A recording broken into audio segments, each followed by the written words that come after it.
নমস্কার বন্ধুরা, তোমাদের আসন্ন ডব্লিউবিপি, আরপিএফ, পিএসসি ক্লার্কশিপ এবং ফুড এসআই পরীক্ষার জন্য অত্যন্ত গুরুত্বপূর্ণ কিছু প্রশ্ন উত্তর নিয়ে আজকে আমি এই ক্লাসে এসেছি। তো তোমরা প্রথম থেকে শেষ পর্যন্ত এই ক্লাসটি কিন্তু অবশ্যই দেখবে, যেখানে কিন্তু প্রত্যেকটি প্রশ্ন তোমাদের আপকামিং পরীক্ষার জন্য কিন্তু ভীষণই ইম্পর্টেন্ট হতে চলেছে। তো চলো আজকের ক্লাস শুরু করছি। প্রথম প্রশ্ন দেখো কি রয়েছে। কমনওয়েলথ গেমস 2026 কোন দেশে অনুষ্ঠিত হবে? কমনওয়েলথ গেমস 2026 অনুষ্ঠিত হতে চলেছে অস্ট্রেলিয়াতে কিন্তু 2026 সালে কিন্তু এই গেমস অনুষ্ঠিত হবে। তার সঙ্গে দেখো কি পয়েন্টস কি রয়েছে। 2022 সালে কমনওয়েলথ গেমস কিন্তু অনুষ্ঠিত হয়েছে ইংল্যান্ডের বার্মিংহামে। 2022 সালে তাহলে কোথায় কমনওয়েলথ গেমস অনুষ্ঠিত হয়েছে? সেটা হয়েছে ইংল্যান্ডের বার্মিংহামে। এবার দেখো আরও স্পোর্টস সম্পর্কিত কিছু গুরুত্বপূর্ণ প্রশ্ন দেখো কি রয়েছে। সামার অলিম্পিক কিন্তু হতে চলেছে খুব শীঘ্রই। 2024 সালে কিন্তু এই অলিম্পিক অনুষ্ঠিত হবে, যেটা কিন্তু ফ্রান্সে হবে। কোথায় হবে? ফ্রান্সে হবে। তারপর দেখো 2028 সালে এটা কিন্তু এই অলিম্পিক অনুষ্ঠিত হতে চলেছে কিন্তু ইউএসএতে, যেখানে কিন্তু অলিম্পিকের জন্য নতুন একটা ইভেন্ট কিন্তু যুক্ত হতে চলেছে, সেটা হচ্ছে ক্রিকেট। অর্থাৎ ক্রিকেট প্রতিযোগিতা কিন্তু অলিম্পিকে কিন্তু যুক্ত হবে। কত সালে? সালটা মনে রাখবে, 2028 সালে। তারপর দেখো 2032 সালে অলিম্পিক কোথায় অনুষ্ঠিত হবে? সেটা হবে অস্ট্রেলিয়াতে। তারপর দেখো উইন্টার অলিম্পিক 2026 অনুষ্ঠিত হতে চলেছে ইতালিতে। এবং কমনওয়েলথ গেমস প্রত্যেকে আমরা জানি 2026, যেটা কিন্তু অস্ট্রেলিয়াতে কিন্তু হতে চলেছে। আর এই ধরনের স্পোর্টস সংক্রান্ত প্রশ্ন কিন্তু ভীষণই ইম্পর্টেন্ট তোমাদের পরীক্ষার জন্য। তারপর দেখো এশিয়ান গেমস 2023 সালে যেটা হয়ে গেল কোথায়? চীন দেশে কিন্তু 2023 সালে কিন্তু এশিয়ান গেমস অনুষ্ঠিত হয়েছে। এবং 2026 সালে যেটা কিন্তু অনুষ্ঠিত হবে জাপানে। কোথায় অনুষ্ঠিত হবে? জাপানে। তারপর দেখো কোন দেশে 2022 মহিলা হকি এশিয়া কাপ অনুষ্ঠিত হলো? সেটা হয়েছে ওমান দেশে। ওমানে কিন্তু সম্প্রতি 2022 সালে কিন্তু মহিলা হকি এশিয়া কাপ কিন্তু অনুষ্ঠিত হয়েছে। তারপর দেখো FIH পুরুষ হকি বিশ্বকাপ, যেটা কিন্তু 2023 অনুষ্ঠিত হয়েছে, যেটা কিন্তু হোস্ট করেছে আমাদের ইন্ডিয়া কিন্তু হোস্ট করেছে কি FIH পুরুষ হকি বিশ্বকাপ। তারপর দেখো বিশ্ব ব্যাডমিন্টন চ্যাম্পিয়নশিপ, যেটা কিন্তু 2026 সালে অনুষ্ঠিত হবে এবং ভারত কিন্তু এই কাপ কিন্তু হোস্ট করবে। পরবর্তী প্রশ্নে চলে যাব। দেখো কি বলেছে। মান্দাসর লিপি কোন রাজার কীর্তি থেকে জানা যায়? মান্দাসর লিপি হচ্ছে একটি ঐতিহাসিক লিপি। এই লিপি কিন্তু যশোবর্মনের সময় কিন্তু জানা যায় এই লিপি সম্পর্কিত। তার সঙ্গে দেখো কি পয়েন্টস কি রয়েছে। সর্বশ্রেষ্ঠ শক রাজা কে ছিলেন? শকদের সর্বশ্রেষ্ঠ রাজা ছিলেন উজ্জয়িনীর মহাক্ষত্রপ রুদ্রদামন কিন্তু ছিল শক বংশের সর্বশ্রেষ্ঠ রাজা। ভীষণই ইম্পর্টেন্ট, ভালো করে মনে রাখবে। তারপরে দেখো মাধ্যমিক সূত্র একটি গ্রন্থ, এই গ্রন্থটির রচয়িতাকে? ঐতিহাসিক নাগার্জুন কিন্তু এই গ্রন্থটির রচয়িতা। গ্রন্থটির নাম কি? মাধ্যমিক সূত্র। তারপর দেখো এই যে অশ্বঘোষের রচনা গ্রন্থটির নাম হচ্ছে বুদ্ধচরিত। তাহলে বুদ্ধচরিত কার রচনা? অশ্বঘোষের রচনা। তারপর দেখো এই অশ্বঘোষ এর রচনা যে বুদ্ধচরিত রয়েছে, এই বুদ্ধচরিত গ্রন্থ থেকে আমরা কিন্তু কুষাণদের সম্পর্কে জানতে পারি। কুষাণ বংশ সম্পর্কে কিন্তু আমরা জানতে পারি কোন গ্রন্থ থেকে? সেটা হলো বুদ্ধচরিত থেকে। এবার দেখো কুষাণ বংশের সর্বশ্রেষ্ঠ রাজা কিন্তু কনিষ্ক কে ছিলেন? দেখো কনিষ্ক ছিলেন যিনি কিন্তু কুষাণ বংশের একজন রাজা, এবং তিনি কিন্তু তার কৃতিত্বের জন্য তাকে কিন্তু কুষাণ বংশের সর্বশ্রেষ্ঠ রাজা বলা হয়ে থাকে। এবার এই কনিষ্ককে কিন্তু দ্বিতীয় অশোকও বলা হয়ে থাকে। ভালো করে মনে রাখবে, কনিষ্ককে কিন্তু দ্বিতীয় অশোকও বলা হয়। এবার দেখো এই কুষাণ বংশের আমলে কিন্তু ভারতে স্বর্ণ মুদ্রা চালু হয়েছিল। যেটা কোন রাজার আমলে চালু হয়েছিল? যেটা কিন্তু কুজল কথফিসিস, কুষাণ বংশের একজন শাসক কুজল কথফিসিসের আমলে কিন্তু ভারতে প্রথম স্বর্ণ মুদ্রা চালু হয়েছে। তারপর দেখো ভারতের কোন উপকূলে বছরে দুবার বৃষ্টিপাত হয়? কি ভারতের কোন উপকূলে বছরে দুবার বৃষ্টিপাত হয়? উত্তর হয়ে যাবে করমণ্ডল উপকূলে। করমণ্ডল উপকূলে কিন্তু বছরে দুবার বৃষ্টিপাত হয়, একটা হচ্ছে গ্রীষ্মকালীন অর্থাৎ বর্ষাকালীন বৃষ্টিপাত এবং শীতকালীন বৃষ্টিপাত হয়ে থাকে কিন্তু এই করমণ্ডল, তামিলনাড়ু, কেরালা এই সমস্ত জায়গায় কিন্তু এই বছরে দুবার বৃষ্টিপাত হয়ে থাকে। এবার করমণ্ডল উপকূল তথা তামিলনাড়ুতে যেখানে কিন্তু বছরে দুবার বৃষ্টিপাত হয়, জুন জুলাই মাসে প্রথম হয়, এটা হচ্ছে দক্ষিণ পশ্চিম মৌসুমী বায়ুর প্রভাবে, আরেকটা হচ্ছে শীতকালে উত্তর পূর্ব মৌসুমী বায়ুর প্রভাবে কিন্তু এই বৃষ্টিপাত কিন্তু হয়ে থাকে। পরবর্তী প্রশ্ন দেখো কি রয়েছে, ধর্মসভা। ধর্মসভা কে প্রতিষ্ঠা করেন? ধর্মসভা প্রতিষ্ঠা করেছে কিন্তু রাধাকান্ত দেব। রাধাকান্ত দেব কিন্তু এই ধর্মসভা প্রতিষ্ঠা করেছে। ধর্মসভা কি? ধর্মসভা হচ্ছে রাধাকান্ত দেবের তত্ত্বাবধানে 1830 সালের জানুয়ারিতে কলকাতায় প্রতিষ্ঠিত একটি গোঁড়া হিন্দু সংগঠন। তাহলে ধর্মসভা কি? ধর্মসভা হচ্ছে হিন্দুদেরকে নিয়ে একটি সংগঠন। এটি মূলত রাজা রামমোহন রায়, হেনরি ডিরোজিওর মতো, এরা ছিলেন প্রত্যেকেই সমাজ সংস্কারক। এই রাজা রামমোহন রায়, হেনরি ডিরোজিওর মতো সংস্কারকদের নেতৃত্বে কুসংস্কার, অন্ধবিশ্বাসের বিপরীতে সামাজিক সংস্কার মেনে চলার জন্য এবং অন্ধ কুসংস্কার যারা মেনে চলে তাদেরকে বিরোধিতা করা, তার জন্যই কিন্তু এই সংগঠনটি কিন্তু প্রতিষ্ঠিত হয়েছিল। কে প্রতিষ্ঠা করেছে? রাধাকান্ত দেব। সংগঠনটির নাম কি? ধর্মসভা। কত সালে প্রতিষ্ঠিত হয়েছে? 1830 সালে। ভালো করে মনে রাখবে। পরবর্তী প্রশ্ন দেখো কি রয়েছে, ডাক্তারি থার্মোমিটার। ডাক্তারি থার্মোমিটারের সাহায্যে আমরা জানি কি মানব শরীরের উষ্ণতা কিন্তু মাপা হয়, যেখানে বলেছে সর্বনিম্ন কত উষ্ণতা থাকে, অর্থাৎ স্কেল যেখানে ব্যবহার করা হয় সেই থার্মোমিটার স্কেলে সর্বনিম্ন কত উষ্ণতা থাকে, সেটা হয়ে যাবে 95 ডিগ্রি ফারেনহাইট। এবং তার পাশাপাশি জেনে রাখবো সর্বোচ্চ উষ্ণতা কত থাকে, সেটা হচ্ছে 110 ডিগ্রি ফারেনহাইট। তাহলে সর্বোচ্চ কত? সর্বোচ্চ হচ্ছে 110 ডিগ্রি ফারেনহাইট এবং সর্বনিম্ন হচ্ছে 95 ডিগ্রি ফারেনহাইট। ঠিক আছে। আর মানব শরীরের স্বাভাবিক তাপমাত্রা কত? মানব শরীরের স্বাভাবিক তাপমাত্রা কিন্তু 98.4 ডিগ্রি ফারেনহাইট কিন্তু মানব শরীরের স্বাভাবিক তাপমাত্রা, এটাও মনে রাখবে। তারপর দেখো ভারতীয় উদার অর্থনীতির জনক কাকে বলা হয়? ভারতীয় উদার অর্থনীতির জনক কিন্তু বলা হয়ে থাকে ডক্টর মনমোহন সিংকে। ডক্টর মনমোহন সিং, প্রত্যেকে জানো ডক্টর মনমোহন সিং কিন্তু ছিল ভারতের একজন প্রধানমন্ত্রী। এই ডক্টর মনমোহন সিংকে কিন্তু বলা হয়ে থাকে উদার অর্থনীতির জনক। তারপর দেখো কি পয়েন্টস কি রয়েছে গুরুত্বপূর্ণ, প্ল্যান হলিডে। প্ল্যান হলিডে বা পরিকল্পনার ছুটির সময়কাল যেটা কিন্তু ধরা হয়ে থাকে ভারতীয় সময়কাল অনুযায়ী 1966 সাল থেকে 1969 সাল, এই সময়টাকে কিন্তু বলা হয়ে থাকে প্ল্যান হলিডে বা পরিকল্পনার ছুটি। তারপরে দেখো সবুজ বিপ্লব। সবুজ বিপ্লব, গ্রিন রিভলিউশন, যেটা কিন্তু শুরু হয়েছে 1966 সালে, মোটামুটি 1966-67 এই সময় পড়বে কিন্তু এই সবুজ বিপ্লব হয়েছে, যেটা কিন্তু একটা ঐতিহাসিক বিপ্লব বলা যেতে পারে। শস্য ক্ষেত্রে কিন্তু এই বিপ্লব হয়েছিল, যেখানে কিন্তু উচ্চ ফলনশীল বীজের কিন্তু ব্যবহার হয়েছিল, যার ফলে কিন্তু সবুজ বিপ্লব হয়েছিল। এবার এই যে উচ্চ ফলনশীল বীজ, যেটা কিন্তু আনা হয়েছিল ভারতবর্ষে আনা হয়েছিল কোথা থেকে? মেক্সিকো থেকে। অর্থাৎ এই যে উচ্চ ফলনশীল বীজ, সেটা কিন্তু মেক্সিকো থেকে আনা হয়েছিল, মনে রাখবে। এবার সবুজ বিপ্লব হয়েছে আমরা জানি প্রত্যেকের শস্য ক্ষেত্রে। এবার কোন শস্যের ক্ষেত্রে এই বিপ্লবটা ব্যাপকভাবে হয়েছিল, সেটা হচ্ছে গমের ক্ষেত্রে। ঠিক আছে, গম উৎপাদন কিন্তু সেই সময় প্রচুর পরিমাণে বেড়ে গিয়েছিল। এবার দেখো সবুজ বিপ্লবের সাফল্য পেয়েছে সর্বাধিক কোন রাজ্য, সেটা হচ্ছে পাঞ্জাব এবং হরিয়ানা। তারপর দেখো 1969 সালে 14টি ব্যাংক কিন্তু জাতীয়করণ করা হয়েছে। ঠিক আছে, সবুজ বিপ্লবে দেখো গুরুত্বপূর্ণ একটি প্রশ্ন, সবুজ বিপ্লবের জনক কাকে বলা হয়? সবুজ বিপ্লবের জনক কিন্তু বলা হয়ে থাকে ডক্টর নরম্যান বোরলগকে। ভালো করে মনে রাখবে, ডক্টর নরম্যান বোরলগকে কিন্তু সবুজ বিপ্লবের জনক বলা হয়। তার পাশাপাশি দেখো শ্বেত বিপ্লবের জনক কাকে বলা হয়? ডক্টর ভার্গিস কুরিয়েনকে কিন্তু শ্বেত বিপ্লবের জনক বলা হয়। তারপর দেখো পঞ্চবার্ষিকী পরিকল্পনা, যেটা কিন্তু বলা হয়ে থাকে জনগণের পরিকল্পনা। কাদের পরিকল্পনা? এটা হচ্ছে জনগণের পরিকল্পনা। তারপর দেখো প্রয়াগ শহরের বর্তমান নাম হচ্ছে এলাহাবাদ। প্রয়াগ শহরের বর্তমান নাম কি?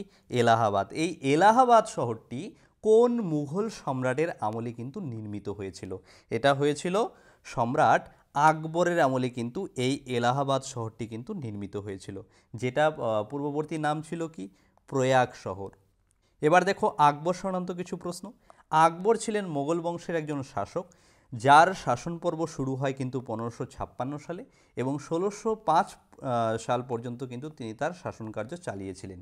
তার জন্ম দেখো কোথায় হয়েছে, তার জন্ম হয়েছে সিন্ধু প্রদেশের, ভারতীয় উপমহাদেশের সিন্ধু প্রদেশের অমরকোটে বলে একটি জায়গায় 1542 সালে কিন্তু আকবরের জন্ম হয়েছে।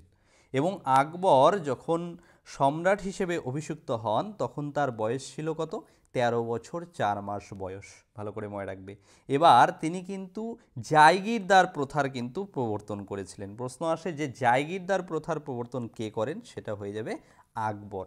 এবার দেখো 1576 সালে একটা যুদ্ধ হয়েছিল ঐতিহাসিক, যেটা কিন্তু হলদিঘাটের যুদ্ধ নামে পরিচিত, যেটা কিন্তু আকবরের আমলে হয়েছিল। কার সঙ্গে কার হয়েছিল, আকবরের সঙ্গে রানা প্রতাপের মধ্যে কিন্তু এই যুদ্ধটা হয়েছিল 1576 সালে। তার পাশাপাশি দেখো 1586 সালে কাশ্মীর এবং 1593 সালে সিন্ধু প্রদেশ কিন্তু আকবর জয় করেছিল। আকবর শাসনকার্য শুরু করার পর তিনি কিন্তু সাম্রাজ্য বিস্তারের লক্ষ্য নিয়ে কিন্তু কাশ্মীর, সিন্ধু প্রদেশ ইত্যাদি অঞ্চল কিন্তু জয় করেছেন।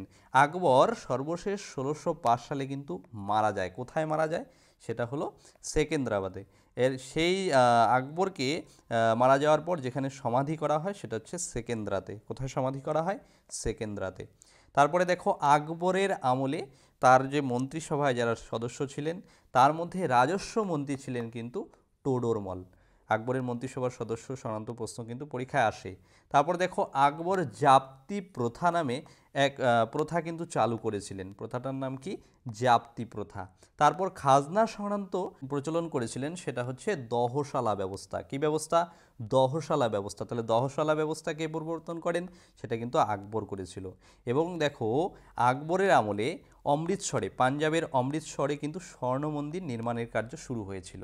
সেখানে আকবর জমি দিয়েছিলেন শিখ গুরু চতুর্থ শিখ গুরু রামদাসকে কিন্তু আকবর কিন্তু ভূমি বা জমি দান করেছিলেন এই স্বর্ণ মন্দির নির্মাণ করার জন্য। বন্ধুরা, তোমরা জানো 12,000 WBP প্লাস 3,500 কলকাতা পুলিশের কনস্টেবল পদে আগামী 1 মাসের মধ্যে ভ্যাকেন্সি নিশ্চিতভাবে বের হচ্ছে। এবার কিন্তু কলকাতা পুলিশের কাট অফ গিয়েছে 67। তাই তোমাদের কিন্তু এখন থেকে ভালোভাবে প্রস্তুতি নিতে হবে যদি এনিহাও তোমাদের একটি সিট চাই। অলরেডি আমাদের পুলিশের 3টি ব্যাচে ক্লাস চলছে, এটি 4th ব্যাচ। তাই যদি প্রস্তুতি নিয়ে এইবারই পাশ করতে চাও অবশ্যই কিন্তু এই নাম্বারে একবার হোয়াটসঅ্যাপ করে নাও। ওয়ান টাইম পেমেন্ট, যতদিন না চাকরি পাচ্ছ ক্লাস করতে পারবে। অধ্যায়ভিত্তিক সমস্ত সাবজেক্ট, একই সঙ্গে প্রিলি ও মেন পরীক্ষার প্রস্তুতি দেওয়া হবে। Live class, recorded class plus PDF, শেষ মুহূর্তে সাজেশন, প্র্যাকটিস সেট সমস্ত কিছুই পাবে এখানে। আমাদের কিন্তু কলকাতা পুলিশের পরীক্ষায় 90% কমনের প্রমাণ রয়েছে। 5ই জুন তারিখে টেলিগ্রামে প্রমাণ দেওয়া হয়েছে সেই ভিডিওতে। এই ব্যাচেই প্রথম 100 জন তোমরা 30% ডিসকাউন্ট পাবে, মানে প্রথম যে 100 জন ভর্তি হবে তাদের 30% ডিসকাউন্ট দেওয়া হবে। পাস করতে হলে তাড়াতাড়ি হোয়াটসঅ্যাপ করো। তাছাড়া আমাদের SSC GD, ওয়েস্ট বেঙ্গল পুলিশের SI, ফুড SI, RPF সমস্ত পরীক্ষার কোর্স রয়েছে। সুতরাং পাস করতে হলে তাড়াতাড়ি এই নাম্বারে একবার হোয়াটসঅ্যাপ করো। তারপর দেখো ভারতের প্রথম কার্বন মুক্ত রাজ্যটির নাম কি, ভারতের প্রথম কার্বন মুক্ত রাজ্যটির নাম হয়ে যাবে হিমাচল প্রদেশ। ভারতের প্রথম কার্বন মুক্ত রাজ্যটির নাম হচ্ছে হিমাচল প্রদেশ। পরবর্তী প্রশ্ন দেখো 1857 সালে মহাবিদ্রোহ হয়েছিল।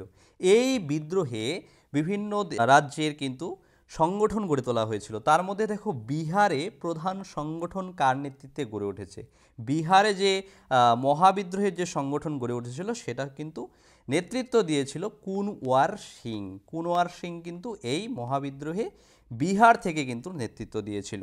দেখো 1 বাইট সমান সমান কত বিট, 1 বাইট সমান সমান 8 বিট। 1 বাইট সমান সমান কত বিট, 1 বাইট সমান সমান হচ্ছে 8 বিট। তারপরে দেখো শকুন্তলম, শকুন্তলম গ্রন্থটি কে লিখেছেন, শকুন্তলম গ্রন্থটি কিন্তু লিখেছেন মহাকবি কালিদাস। মহাকবি কালিদাসের একটি গ্রন্থ হচ্ছে শকুন্তলম। এবার দেখো কালিদাস শকুন্তলমের পাশাপাশি আরও কয়েকটি উল্লেখযোগ্য গ্রন্থ কী কী, আরও কয়েকটি উল্লেখযোগ্য গ্রন্থ হচ্ছে যেমন ঋতুসংহার, মেঘদূতম, রঘুবংশম, কুমার সম্ভবম। এগুলো প্রত্যেকটি কিন্তু কালিদাসের রচিত কিন্তু প্রত্যেকটি গ্রন্থ। তারপর দেখো এই যে অভিজ্ঞান শকুন্তলম, এই বিখ্যাত নাটকটি কিন্তু কালিদাসের রচনা। তারপর দেখো পরবর্তী প্রশ্ন, নিচের কোনটি পশ্চিম বাহিনী নদী?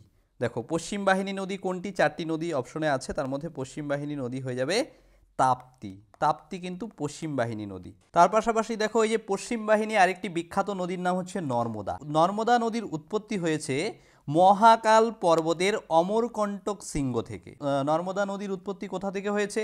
মহাকাল পর্বতের অমরকণ্টক শৃঙ্গ থেকে কিন্তু নর্মদা নদীর উৎপত্তি হয়েছে, যেটা কিন্তু মধ্যপ্রদেশ, গুজরাট, মহারাষ্ট্রের মধ্য দিয়ে কিন্তু প্রবাহিত হয়েছে এবং সবশেষে কাম্বে উপসাগরে গিয়ে কিন্তু মিলিত হয়েছে। কোন উপসাগরে গিয়ে মিলিত হয়েছে? কাম্বে উপসাগরে। তাহলে উৎপত্তি কোথায় হয়েছে?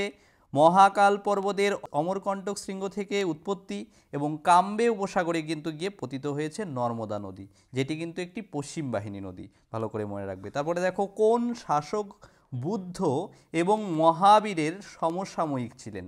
কোন শাসক বুদ্ধ এবং মহাবীরের সমসাময়িক ছিলেন? উত্তর হয়ে যাবে বিম্বিসার।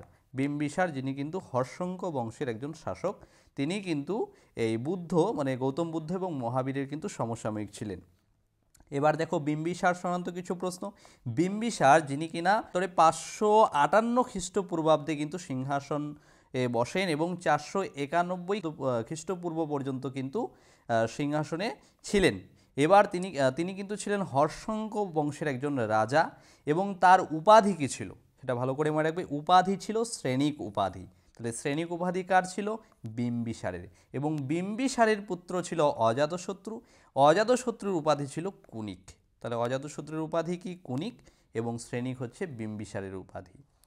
তারপর ভারতের কোন রাজ্যে সবচেয়ে বেশি জিপসাম পাওয়া যায়? খনিজ মৌল জিপসাম, যেটা কিনা ভারতের সবথেকে বেশি পাওয়া যায় হচ্ছে রাজস্থানে। রাজস্থানে কিন্তু এই খনিজ মৌলটি সবথেকে বেশি পরিমাণে পাওয়া যায়।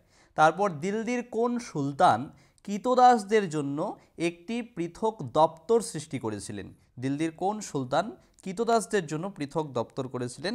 তিনি হলেন ফিরোজ শাহ তুগলক। ফিরোজ শাহ তুগলক কিন্তু দিল্লিতে কৃতদাসদের জন্য কিন্তু পৃথক দপ্তর গড়ে তুলেছিলেন। ভীষণই ইম্পর্টেন্ট, এই যে ফিরোজ শাহ তুগলক, ফিরোজ শাহ তুগলক কিন্তু সুলতানি যুগের আকবর নামে পরিচিত। তাহলে সুলতানি যুগের আকবর কাকে বলা হয়? ফিরোজ শাহ তুগলককে কিন্তু সুলতানি যুগের আকবর বলা হয়। তারপর দেখো দার উল সাফা, দার উল সাফা নামে তিনি এক দাতব্য চিকিৎসালয় কিন্তু স্থাপন করেছেন।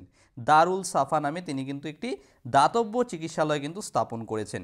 তারপরে দেখো ফিরোজের সভাসদ কে ছিলেন? ফিরোজ শাহ তুগলকের সভাসদ ছিলেন হচ্ছে জিয়াউদ্দিন বারনি। জিয়াউদ্দিন বারনি কিন্তু ফিরোজ শাহের সভাসদ ছিলেন এবং তিনি তার কর্মনিয়োগ পদ্ধতির যে দপ্তর গড়ে তুলেছিলেন সেখানে কিন্তু এমপ্লয়মেন্ট এক্সচেঞ্জ নামে একটি দপ্তর কিন্তু গড়ে তুলেছিলেন। এর পাশাপাশি দেখো তিনি কিন্তু ভূমিকর খামস, জাকাত এই সমস্ত কিছু কিন্তু মুসলমানদের থেকে কিন্তু নিতেন, এই সমস্ত কর, যেটা কিন্তু তিনি চালু করেছিলেন। তাহলে প্রশ্ন আসলো যে জাকাত, খামস ইত্যাদি কর কে চালু করেছিলেন? উত্তর হয়ে যাবে ফিরোজ শাহ তুগলক। এছাড়া তিনি সেচ কর চালু করেছিলেন। সেচের বিনিময়ে কি করতে হবে? কর দিতে হবে কৃষকদেরকে। ফিরোজপুর, ফতেপুর, ফিরোজাবাদ, তুগলকবাদ, ঠিক আছে, আজাদপুর, এই সমস্ত নগর কিন্তু প্রতিষ্ঠা করেছিলেন। তার সময়ে তিনি কিন্তু এই সমস্ত নগরের প্রতিষ্ঠা করেছিলেন। এবং ফিরোজ তুগলকের যে আত্মজীবনী, ভালো করে মনে রাখবে, তার আত্মজীবনী যেটার নাম হচ্ছে ফুতুয়াত ই ফিরোজ শাহী। ফুতুয়াত ই ফিরোজ শাহী হচ্ছে ফিরোজ শাহ তুগলকের কিন্তু আত্মজীবনী। তার পাশাপাশি দেখো এই যে সেনাবাহিনী থেকে দুটি প্রথা ছিল, দাগ এবং হুলিয়া প্রথা। এই দাগ এবং হুলিয়া প্রথা কিন্তু তিনি তুলে দিয়েছেন।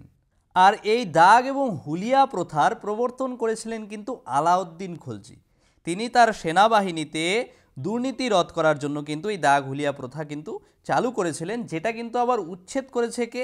উচ্ছেদ করেছে ফিরোজ শাহ তুগলক। ভালো করে মনে রাখবে। এবার তিনি কিন্তু ফতেহবাদ, ফিরোজ শাহ কোটলা, এই যে ফিরোজ শাহ কোটলা এবং জৌনপুর ইত্যাদি কিন্তু নগর কিন্তু প্রতিষ্ঠাও করেছেন। নগরগুলো ভালো করে মনে রাখবে। এবার দেখো তার যে সভাসদ বারুনি, এবার বারুনি ছিলেন যিনি কিনা তারিখ ই ফিরোজ শাহী নামে এক গ্রন্থ কিন্তু রচনা করেছে। তারিখ ই ফিরোজ শাহ কার রচিত? এটা কিন্তু বারুনির রচিত। প্রশ্ন আসলো তারিখ ই ফিরোজ শাহী গ্রন্থটির রচয়িতাকে? এটা হবে বারুনি। কার সম্পর্কিত? ফিরোজ শাহ তুগলক সম্পর্কিত। ফিরোজ শাহের রাজধানীর নাম কি ছিল? ফিরোজ শাহ তার শাসনাধীন চালু করার পর তিনি তার রাজধানী নাম দিয়েছিলেন ফিরোজাবাদ। কি নাম দিয়েছিলেন? ফিরোজাবাদ। তাই ফিরোজ শাহের রাজধানী ছিল ফিরোজাবাদ। ফিরোজ শাহ তুগলক ছিলেন তুগলক বংশের একজন শাসক এবং সর্বশ্রেষ্ঠ শাসক। তার পাশাপাশি তুগলক বংশের শেষ সুলতান কে ছিলেন? সেটা হলো নাসিরউদ্দিন মামুদ। নাসিরউদ্দিন মামুদ কিন্তু ছিলেন তুগলক বংশের শেষ সুলতান। পরবর্তী প্রশ্ন দেখো, মান্নার উপসাগর। মান্নার উপসাগর কোথায় অবস্থিত? মান্নার উপসাগর কিন্তু ভারত মহাসাগরে অবস্থিত। তাহলে মান্নার উপসাগর ভারত মহাসাগরে কিন্তু অবস্থিত। তারপর দেখো এই যে ঐতিহাসিক ইলোরা গুহা। ইলোরা গুহা কোথায় অবস্থিত? ইলোরা গুহা কিন্তু মহারাষ্ট্রে অবস্থিত। মহারাষ্ট্রের ঔরঙ্গাবাদ বলে একটি জায়গা আছে, সেখানে কিন্তু এই ইলোরা গুহা কিন্তু অবস্থিত। পরবর্তী প্রশ্ন দেখো, ভারতের বৃহত্তম জাহাজ নির্মাণ কেন্দ্র কোনটি? যেটা কিনা কোচিন। উত্তর হয়ে যাবে কি? কোচিন। ভারতবর্ষের বৃহত্তম জাহাজ নির্মাণ কেন্দ্র হয়ে যাবে কোচিন। এবং এই কোচিন জাহাজ নির্মাণ কেন্দ্রটি, এটি কিন্তু একটি বাণিজ্যিক জাহাজ নির্মাণ কেন্দ্র, যেটা কিন্তু কোচিনে অবস্থিত। এবং এর পাশাপাশি দেখো আরও কয়েকটি জাহাজ নির্মাণ কেন্দ্র রয়েছে, যেটা বিশাখাপত্তনমে রয়েছে হিন্দুস্তান শিপওয়ার্ড বিশাখাপত্তনম, গোয়াতে রয়েছে ভাক্সোদা গামা, ঠিক আছে। তারপর কোচিতে রয়েছে নোভাল শিপওয়ার্ড। এগুলো কিন্তু এই রিলেটেড কয়েকটি জাহাজ নির্মাণ কেন্দ্র। পরবর্তী প্রশ্ন, মহাকবি কালিদাস কোন সম্রাটের সভাকবি ছিলেন? মহাকবি কালিদাস দ্বিতীয় চন্দ্রগুপ্তের কিন্তু সভাকবি ছিলেন। দ্বিতীয় চন্দ্রগুপ্তের সময়ে তিনি কিন্তু ছিলেন একজন সভাকবি। এবার এই যে দ্বিতীয় চন্দ্রগুপ্ত, যিনি কিনা বিক্রমাদিত্য নামে কিন্তু পরিচিত, গুপ্ত বংশের একজন সম্রাট, বিক্রমাদিত্য নামে কিন্তু তিনি পরিচিত। পরবর্তী প্রশ্ন, সংবিধানের কততম সংশোধনীর মাধ্যমে পণ্য ও পরিষেবা কর জিএসটি, তাহলে পণ্য এবং পরিষেবার উপর যে কর নেওয়া হয় জিএসটি, সেটা কিনা আরোপিত হয়েছে কততম সংশোধনীর মাধ্যমে?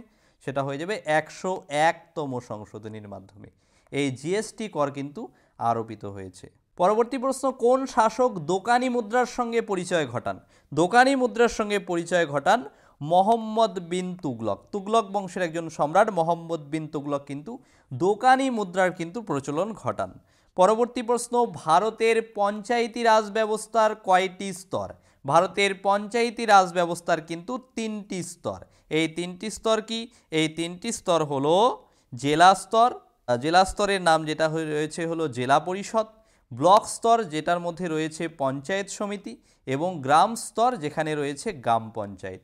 এই হলো 3টি স্তর, যেটা কিন্তু ভারতের পঞ্চায়েতি রাজ ব্যবস্থার সঙ্গে যুক্ত, এই 3টি স্তর। পরবর্তী প্রশ্ন, জাতীয়তাবাদী সংগঠন পুনা সার্বজনিক সভা। জাতীয়তাবাদী সংগঠন পুনা সার্বজনিক সভা প্রতিষ্ঠিত হয় কবে, কত সালে? উত্তর হয়ে যাবে 1870 সালে কিন্তু এই জাতীয়তাবাদী সংগঠন পুনা সার্বজনিক সভা কিন্তু প্রতিষ্ঠিত হয়। এই সরকার যেটা কিনা সরকারের কাছে জনগণের আকাঙ্ক্ষাকে প্রতিনিধিত্ব করার জন্য এমজি রানাডে এই পুনা সার্বজনিক সভা কিন্তু প্রতিষ্ঠা করেন। ভালো করে মনে রাখবে, এমজি রানাডে কিন্তু পুনা সার্বজনিক সভা প্রতিষ্ঠা করে জনগণের আকাঙ্ক্ষাকে পূরণ করার জন্য। এই পুনা সার্বজনিক সভা একটি সামাজিক রাজনৈতিক সংগঠন। 1870 সালের পুনেতে এটি প্রতিষ্ঠিত হয়েছিল। 1870 সালে পুনেতে প্রতিষ্ঠিত হয়েছিল। পুনা সার্বজনিক সভার প্রধান কাজ হলো মানুষের মধ্যে জাতীয়তাবাদকে কিন্তু উৎসাহিত করা। এই পুনা সার্বজনিক সভা যে গঠন করা হয়েছিল তার কাজ হচ্ছে মানুষের মধ্যে জাতীয়তাবাদকে উৎসাহিত করা। এটি দুর্ভিক্ষের সময় ত্রাণ কাজের মতো সমাজসেবামূলক কাজেরও কিন্তু আয়োজন করেছিল। এই সময়ে ব্রিটিশ আইন যেমন বন আইন, লবণ আইন, প্রেস আইন ইত্যাদিরও কিন্তু বিরোধিতা করেছিল এই পুনা সার্বজনিক সভা। এবং 1895 সালের পর এই সভার সদস্যদের মধ্যে মতাদর্শ বিভক্ত হওয়ার কারণে কিন্তু এর কার্যপ্রণালী কিন্তু ধীর হয়ে যায়। অর্থাৎ যারা সদস্য পদ ছিলেন তাদের মধ্যে কিন্তু মতবিরোধ দেখা দেয়, যার ফলে এই সভা পরবর্তী সময়ে কিন্তু বিভিন্ন দলে কিন্তু বিভক্ত হয়ে গিয়েছে। পরবর্তী প্রশ্ন দেখো, ভারতের রাষ্ট্রপতির ক্ষেত্রে অভিযোগ আনা যায় কিভাবে? ভারতের রাষ্ট্রপতির ক্ষেত্রে অভিযোগ আনা যায় পার্লামেন্টের উভয় কক্ষের কিন্তু যৌথ অধিবেশনে কিন্তু এই রাষ্ট্রপতির ক্ষেত্রে কিন্তু অভিযোগ আনা যায়। অর্থাৎ ভারতীয় রাষ্ট্রপতি যারা পদে রয়েছে তার ক্ষেত্রে কোনো অভিযোগ আনতে গেলে কিন্তু উভয় পক্ষের যৌথ অধিবেশন কিন্তু দরকার। পরবর্তী প্রশ্ন দেখো, শ্রীরঙ্গপত্তনমে স্বাধীনতার বৃক্ষ স্থাপন করেছিলেন কে? শ্রীরঙ্গপত্তনমে স্বাধীনতার বৃক্ষ স্থাপন করেছিলেন টিপু সুলতান। টিপু সুলতান কিন্তু শ্রীরঙ্গপত্তনমে স্বাধীনতার বৃক্ষ স্থাপন করেছিলেন। তারপরে দেখো, ওয়েলফেয়ার স্টেট অর্থাৎ কল্যাণমূলক রাষ্ট্র, ওয়েলফেয়ার স্টেট বা কল্যাণমূলক রাষ্ট্রের চিন্তা ভারতীয় সংবিধানের সযত্নে রক্ষা করা যায় কোথায়? ভারতীয় সংবিধানের সযত্নে এই কল্যাণমূলক রাষ্ট্রের কথা রক্ষা করা যায় সেটা হচ্ছে রাষ্ট্র পরিচালনার নির্দেশমূলক নীতিতে। রাষ্ট্র পরিচালনার নির্দেশমূলক নীতিতে কিন্তু এই কল্যাণমূলক রাষ্ট্র অর্থাৎ ওয়েলফেয়ার স্টেটের কথা কিন্তু বলা রয়েছে সংবিধানে। এবার এই যে কল্যাণমূলক রাষ্ট্র, এই কল্যাণমূলক রাষ্ট্র হলো রাষ্ট্র পরিচালনার ধারণা যেখানে কিন্তু নাগরিকদের অর্থনৈতিক ও সামাজিক অগ্রগতিতে কিন্তু গুরুত্বপূর্ণ ভূমিকা পালন করে থাকে এই কল্যাণমূলক রাষ্ট্র ব্যবস্থা। এবার দেখো সংবিধান সংক্রান্ত কিছু প্রশ্ন। সংবিধানের 4 অংশে কে 51 নং ধারায় এই রাষ্ট্র পরিচালনার নির্দেশমূলক নীতির কথা রয়েছে। 36 থেকে 51 নং ধারায় কিন্তু এই রাষ্ট্র পরিচালনার নির্দেশমূলক নীতির কথা বলা আছে, যেখানে কিন্তু প্রতিটি রাষ্ট্রের ক্ষেত্রে নির্দেশমূলক নীতির কিন্তু বিবরণ পাওয়া যায়। এবার এই যে রাষ্ট্র নির্দেশমূলক নীতিতে আদালত দ্বারা কিন্তু এই নীতি কিন্তু প্রয়োগ করা যায় না, অর্থাৎ এই নীতিগুলো কিন্তু সংবিধান স্বীকৃত, কিন্তু যেখানে কিন্তু আইন আদালত প্রয়োগ করা কিন্তু যাবে না। রাষ্ট্র পরিচালনার নির্দেশমূলক নীতি যেটা কিন্তু ভারতীয় সংবিধানে গ্রহণ করা হয়েছে কোথা থেকে, সেটা কিন্তু আয়ারল্যান্ডের সংবিধানের অনুকরণে কিন্তু ভারতীয় সংবিধানে কিন্তু এই রাষ্ট্র পরিচালনার নির্দেশমূলক নীতিগুলো কিন্তু গ্রহণ করা হয়েছে। ভালো করে মনে রাখবে, আয়ারল্যান্ডের সংবিধান থেকে কিন্তু এই রাষ্ট্র পরিচালনার নীতিগুলো কিন্তু নেওয়া হয়েছে। তার পরবর্তী প্রশ্ন দেখো, সত্যশোধক সমাজ গঠিত হয় কাদেরকে নিয়ে? এটি কিন্তু একটি বর্ণবিরোধী আন্দোলন যেটা কিনা মহারাষ্ট্রে হয়েছিল। মহারাষ্ট্রের একটি বর্ণবিরোধী আন্দোলন, এদেরকে এই বর্ণবিরোধিতা বাধা দেওয়ার জন্য কিন্তু এই সত্যশোধক সমাজ কিন্তু গঠিত হয়েছে। দেখো, সত্যশোধক সমাজ ছিল একটি সামাজিক সংস্কারমূলক সমাজ যা কিন্তু 1873 সালের 24শে সেপ্টেম্বর মহারাষ্ট্রের পুনেতে কিন্তু এই সত্যশোধক সমাজ কিন্তু গঠিত হয়েছে এবং যার সদস্য ছিল কে? জ্যোতিবা ফুলে। মহারাষ্ট্রের একজন সমাজ সংস্কারক জ্যোতিবা ফুলে কিন্তু এই সত্যশোধক সমাজের কিন্তু সঙ্গে কিন্তু যুক্ত ছিলেন। পরবর্তী প্রশ্ন দেখো, ভারতবর্ষে ভোটাধিকার ও নির্বাচিত হওয়ার অধিকার এটি কি? ভারতবর্ষে কোনো জনগণ ভোটাধিকার প্রয়োগ করবে এবং নির্বাচনে অংশগ্রহণ করবে, এটি হচ্ছে একটি সাংবিধানিক অধিকার। এই সাংবিধান অধিকার বলে কিন্তু কোনো ভারতবর্ষের নাগরিক কিন্তু ভোটাধিকার প্রয়োগ করতে পারে এবং নির্বাচিত হওয়ার কিন্তু ক্ষমতা রাখে। কত সালে জাতীয় কংগ্রেস পূর্ণ স্বরাজের দাবি করেছিল? কত সালে জাতীয় কংগ্রেস পূর্ণ স্বরাজের দাবি করে? উত্তর হয়ে যাবে 1929 সালে। 1929 সালে জাতীয় কংগ্রেসে পূর্ণ স্বরাজের কিন্তু দাবি উঠেছিল। এবার এই যে জাতীয় কংগ্রেসের 19শে ডিসেম্বর 1929 সালে লাহোর অধিবেশনে, ভালো করে মনে রাখবে, লাহোর অধিবেশনে এই পূর্ণ স্বরাজের কথা কিন্তু বলা হয় এবং সেই পূর্ণ স্বরাজ কিন্তু সেখানে কিন্তু পাশ হয়েছিল। মনে রাখবে কোথায় হয়েছিল অধিবেশনটা? লাহোরে অধিবেশনটা হয়েছিল। কত সালে হয়েছিল? 1929 সালে 19শে ডিসেম্বর তারিখে। এবং 1940 সালের 20 মার্চ লাহোরে মুসলিম লীগের বাৎসরিক এক অধিবেশনে যেখানে কিন্তু প্রথম পাকিস্তানের প্রস্তাব কিন্তু গ্রহণ করা হয়েছিল। তারপর দেখো, 1940 সালের 20 মার্চ লাহোরের মুসলিম লীগের বাৎসরিক অধিবেশনে কিন্তু প্রথম পাকিস্তানের প্রস্তাব কিন্তু গ্রহণ করা হয়েছিল। ভীষণই ইম্পর্টেন্ট, ভালো করে মনে রাখবে। এই যে প্রস্তাব, পাকিস্তান প্রস্তাব, এই প্রস্তাবটা কে উত্থাপন করেছিলেন?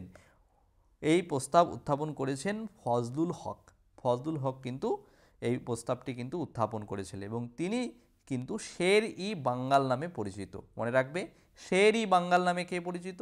এই ফজলুল হক কিন্তু শের-ই-বাঙ্গাল নামে পরিচিত। তার পরবর্তী দেখো, ক্রিপস ক্রিপস প্রস্তাব ভারতে এসেছিল কত সালে? ক্রিপস প্রস্তাব ভারতে এসেছিল 1942 সালের 29শে মার্চ। 1942 সালের 29শে মার্চ কিন্তু ক্রিপস, স্যার স্ট্যাফোর্ড ক্রিপস কিন্তু ভারতে তার প্রস্তাব নিয়ে আসে। এবং পরবর্তী দেখো ভারত ছাড়ো আন্দোলন। ভারত ছাড়ো আন্দোলন যেটা কিনা 1942 সালে হয়েছিল, যেটা কিন্তু কুইট ইন্ডিয়া মুভমেন্ট নামেও কিন্তু পরিচিত। এই ভারত ছাড়ো আন্দোলন যেটা কিন্তু কুইট ইন্ডিয়া মুভমেন্ট নামেও পরিচিত। এই আন্দোলনে কংগ্রেসের কার্যনির্বাহক সমিতি যেখানে কিন্তু ভারত ছাড়োর প্রস্তাব কিন্তু অনুমোদন করে। 1942 সালের 14ই জুলাই অনুমোদন করা হয় এবং 9ই আগস্ট কিন্তু এই প্রস্তাব গ্রহণ করা হয় এবং এই প্রস্তাবের কার্যভার শুরু করা হয়। 1942 সালের 14ই জুলাই গ্রহণ করা হয় এবং কার্যভার শুরু হয় 1942 সালের 9ই আগস্ট। তারপর দেখো ভারত ছাড়ো আন্দোলনকে ওয়ার্ধা প্রস্তাব বলা হয়। ভারত ছাড়ো আন্দোলনকে কিন্তু ওয়ার্ধা প্রস্তাবও কিন্তু বলা হয়ে থাকে। এই যে ভারত ছাড়ো প্রস্তাব যেটা কিন্তু 1942 সালের 8ই আগস্ট জাতীয় কংগ্রেসে গৃহীত হয়েছে। জাতীয় কংগ্রেসে 1942 সালের 8ই আগস্ট কিন্তু গঠিত হয়েছে এবং 9ই আগস্ট কিন্তু কার্যকর হয়েছে এবং গঠিত হয়েছে যেটা কিন্তু বোম্বের বিশেষ এক অধিবেশনে। এবং 1942 সালের 1 সেপ্টেম্বর কিন্তু আজাদ হিন্দ বাহিনীও কিন্তু প্রতিষ্ঠিত হয়েছে। ভীষণ ইম্পর্টেন্ট, আজাদ হিন্দ বাহিনী কিন্তু 1942 সালের 1 সেপ্টেম্বর তারিখে কিন্তু প্রতিষ্ঠিত হয়েছে। তারপর দেখো ওয়াভেল পরিকল্পনা। ওয়াভেল পরিকল্পনা কিন্তু 1945 সালেও কিন্তু হয়েছে এবং এই পরিকল্পনা কিন্তু সিমলা প্ল্যান নামেও পরিচিত। তাহলে প্রশ্ন আসলো সিমলা প্ল্যান নামে পরিচিত কোন পরিকল্পনা? উত্তর হয়ে যাবে ওয়াভেল পরিকল্পনা। তারপর দেখো কি রয়েছে 30 নম্বর প্রশ্ন, আজকের একেবারে শেষ প্রশ্ন। দেখো কি কারণে দ্রব্যের দাম বাড়ে? তাহলে দ্রব্যের দাম বেড়ে যায় কি কারণে? সেটা হয়ে যাবে উত্তর চাহিদা বৃদ্ধি পেলে। এটি কিন্তু একটি অর্থনীতি থেকে কিন্তু আসা প্রশ্ন। কোনো দ্রব্যের যদি চাহিদা বেড়ে যায় তার মানে কি? সেই দ্রব্যটার কিন্তু চাহিদা বেড়ে গেলে সেই দ্রব্যের কিন্তু যোগানটা কিন্তু কি হবে? যোগানটা সেই মুহূর্তে সেই তুলনায় কিন্তু পাওয়া যাবে না। বাজারের ক্ষেত্রে যে দ্রব্যটা যতটুকু পরিমাণ রয়েছে দেখলো যে মানুষের চাহিদাটা তখন বেশি, তখন কিন্তু কি করবে? তখন কিন্তু দ্রব্যের দামটা বেড়ে যাবে। ঠিক আছে, তাহলে উত্তর কি তাহলে এখানে? চাহিদা বৃদ্ধি। Bombay stock exchange. Bombay stock exchange কত সালে প্রতিষ্ঠা করা হয়েছিল? বোম্বাই স্টক এক্সচেঞ্জ প্রতিষ্ঠিত হয়েছে 1875 সালে। সঠিক উত্তর কি হয়ে যাবে? 1875 সালে কিন্তু এই বোম্বাই স্টক এক্সচেঞ্জ কিন্তু প্রতিষ্ঠিত হয়েছে। পরবর্তী প্রশ্ন দেখো কি রয়েছে, আর্ক কিসের একক? আর্ক হচ্ছে কার্য এবং শক্তি উভয়েরই কিন্তু একক। তাহলে উত্তর হয়ে যাবে কিন্তু দেখো অপশন সি উভয়ের। কার্য এবং শক্তির একক কি? উত্তর হবে আর্গ। তারপর দেখো আরও কিছু কি পয়েন্টস কি রয়েছে এই পদার্থবিজ্ঞান সংক্রান্ত। তড়িৎ বিভবের একক কি? এই একক সংক্রান্ত প্রশ্ন কিন্তু পরীক্ষায় দেয়। তড়িৎ বিভবের একক হচ্ছে ভোল্ট। তড়িৎ বিভবের একক ভোল্ট। তড়িৎ আধানের একক কি? কুলম্ব। কোণের একক কি? রেডিয়াম। জলসমের এসআই একক কি? কিলোগ্রাম। আর জলসমের সিজিএস একক হচ্ছে গ্রাম। বোঝা গেল? আবারও বলছি, তড়িৎ বিভবের একক হচ্ছে ভোল্ট, তড়িৎ আধানের একক কুলম্ব, কোণের একক রেডিয়াম, আর জলসমের এসআই একক হচ্ছে কিলোগ্রাম, জলসমের সিজিএস একক হচ্ছে গ্রাম।